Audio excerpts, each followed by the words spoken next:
Goeiedag, ek groet jou in die kosbare naam van Jesus Christus. Meeste mense benader gebed met die verwagting van onmiddellike, sigbare resultate. Hulle bid en dan kyk hulle vir enige tekens van moontlike verandering.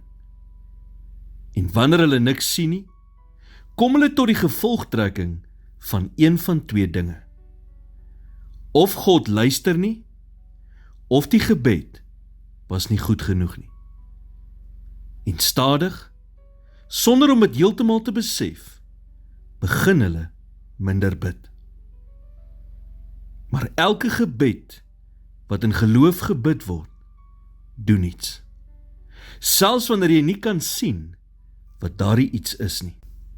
Die situasie lyk dalk op daardie oomblik onveranderd, maar in die ekonomie van die hemel word daar iets gebou. Iets bymekaar gemaak, iets gebeure. Dink aan die gebede wat jy die afgelope jaar gebid het vir 'n kind wat dalk nie verander het nie. 'n Huwelik wat nog steeds 'n uitdaging is, of 'n situasie wat nie drasties verander het nie. Elkeen van daardie gebede bou op tot iets. Die oomblik wat 'n mens dit verstaan, verander dit die dinamika van elke gewone gebed.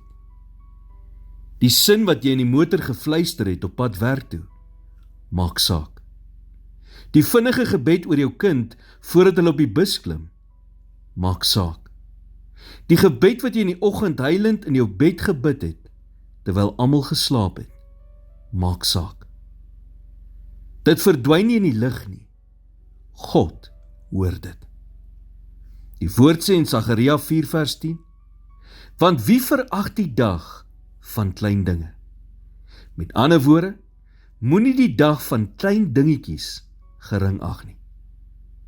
God hoor elke gebed wat jy bid, selfs al lyk dit nie asof daar iets gebeur nie. Hy hoor almal. En eendag, sonder enige teken, val dinge net skielik in plek. Moenie opgee nie, maar bly volhard in gebed.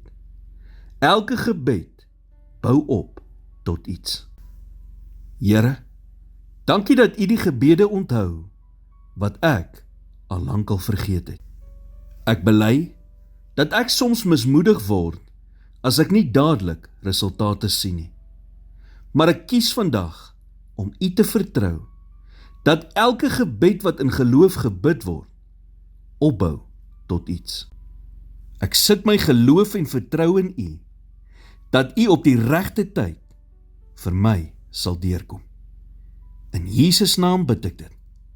Amen.